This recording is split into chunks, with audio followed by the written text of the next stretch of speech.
Hey Facebook, how you doing? Happy day. I hope everybody is doing well. I hope you are having a productive day. Good morning, good evening, good afternoon, depending on where you are in the world. My name is Tamara Zantel, and I am the CEO and founder of the Raising a Mogul community, the #1 community for the serious parent manager.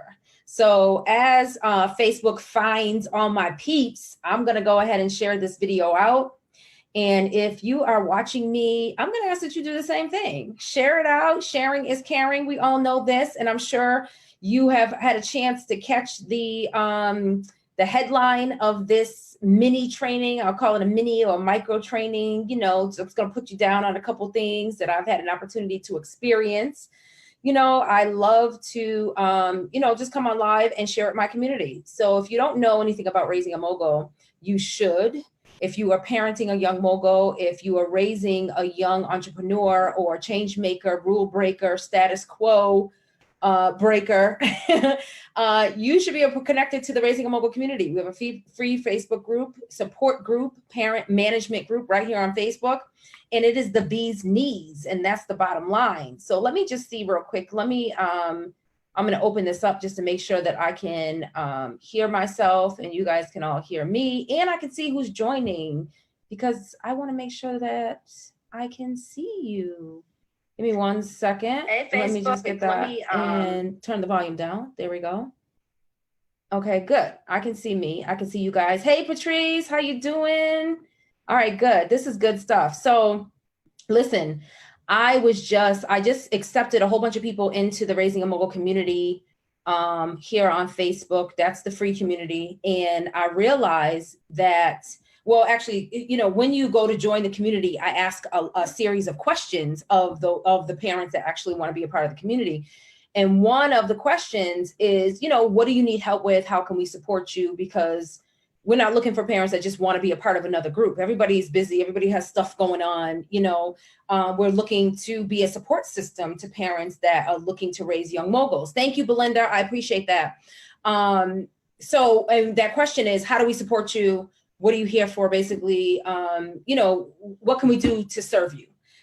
It's along those lines. Some questions similar to that. So many of the questions, as I was skimming through the questions that for the people that were accepted this week, they were all along the same lines of, how do we get started? How do we know if our child has an amazing idea, or how do we know if the idea is even good enough? How do we know if it's an idea, a sustainable idea? How do we turn an idea into an actual business? How do we launch? How do we?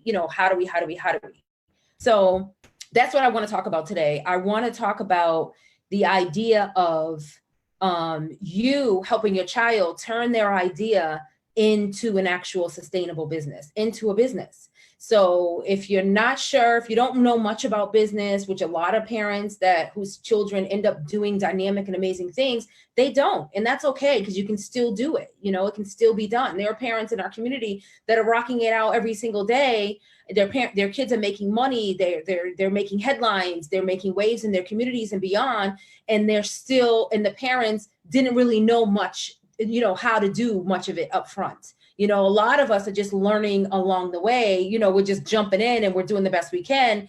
And hopefully we nail it and make less mistakes as we mature and as the bigger and the longer we're in business, and that's really honestly a lot of entrepreneurs in general, believe it or not, and I know you guys believe it because many of you are entrepreneurs. If you're following me 9 times out of 10, you have a child who's an entrepreneur, or you yourself is an entrepreneur, Thank you all for joining. Make sure you tag a parent that is interested in helping their child turn their idea into a sustainable business, or just start a business, or helping their child nurture their huge idea, please. And also share this video out. So the first thing I want to share with you about transitioning or helping your child turn their idea into a business, the first point I want to make, the first point or tip, however you want to, you take your notes, is I really want you to be clear about whether or not the idea is yours or it's theirs. Got it? Is the idea yours or is it there? Where did it stem from? Where did it come from? Did it come from you watching them dance, or you listening to them sing, or you reading their, their amazing poem and deciding it should be a book, or looking at their artwork on parent teacher night? Where did the idea come from? Did you bring it to them and say, you know what? This other little kid is doing this amazing thing. They're making cakes, three-tier cakes, and selling jewelry or making lip gloss. Maybe you should too. Or is it a gift that your child possesses, or a gift that your child has been asking you to help them nurture, such as dance, such as singing, such as, their artwork, or their unique crafting talent, or whatever it is, or whatever this thing is that your child wants to do. Is it that they want to do it because you planted the seed, because it's something that you used to want to do, and you're thinking, wouldn't it be cool if I can get my kid to do the thing I didn't get to do? Is that your story? Or is your story, you know what? He has shown me over and over again that this is what he wants to do. I've watched him stay up past curfew to sneak to get more information about this.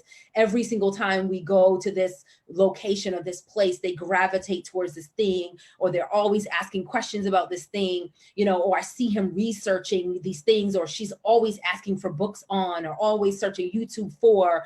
Those are the things that we need to be paying attention to. And that's when we know when we need to be nurturing and working towards something bigger than it just being an idea.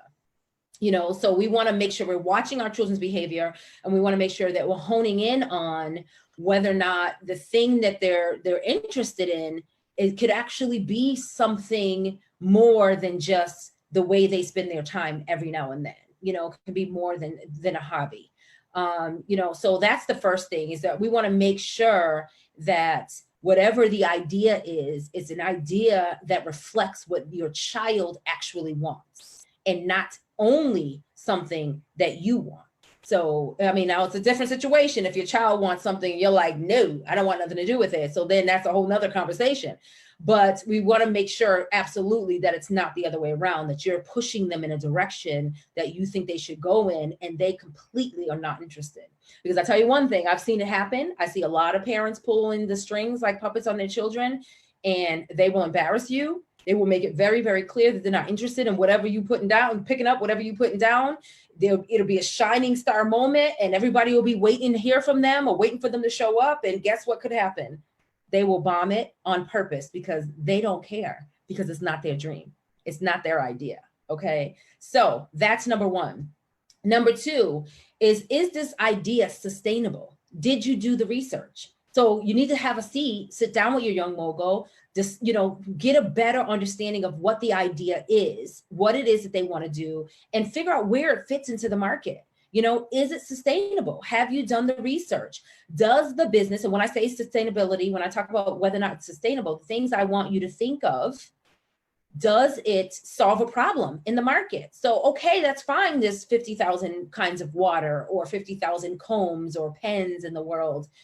But what specific problem does their idea, does their product or service solve? What problem does it solve? Who are they helping? And how is it the solution to the problem? So those are the kind of things that you need to, when you're sitting down, hopefully, so now it's just I'm painting the picture for you. So you've discovered this idea. You guys are on the same page. We want to turn this thing, which is the idea, into a thing, which is a business, right? Can the thing be a thing? I always say that. Can the thing really be a thing? These are the steps you need to take to find that out. So now we decided it's an amazing idea. Okay, this is good, or it feels like an amazing idea. Now we need to explore it a little further and decide whether or not it's a sustainable idea. Can we actually make money off of this thing? Okay. Does it solve a problem? How is it the solution to the problem you say it sounds? Is it scalable? Is it scalable?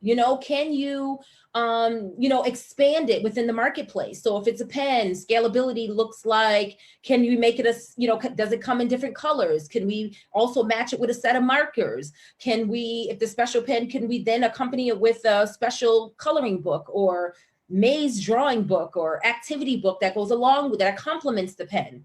whatever. Can we sell pen holders to go with the pen? So is it scalable? You know, can it expand into different markets, and can the idea expand? The other thing is, I've had it in the top of my head. Oh, has this thing been done before? That's what happens. I'm talking and then I lose it. I'm not the only one. So has it been done before? And then you need to pick the way it's being done apart. That's a part of the research, looking at how your idea, how their product, their service stands next to, how it sits next to the other competitors, the other ways, the other companies or the other product producers or whoever, how are they actually doing it? And then look at that. And then you answer those questions. How will you do it differently?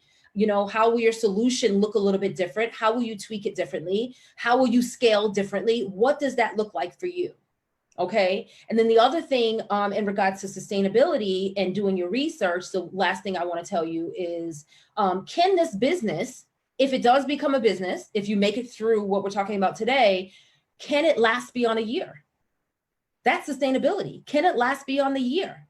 Is it a fad? It is a fade. You know, a fad. Yeah, fad.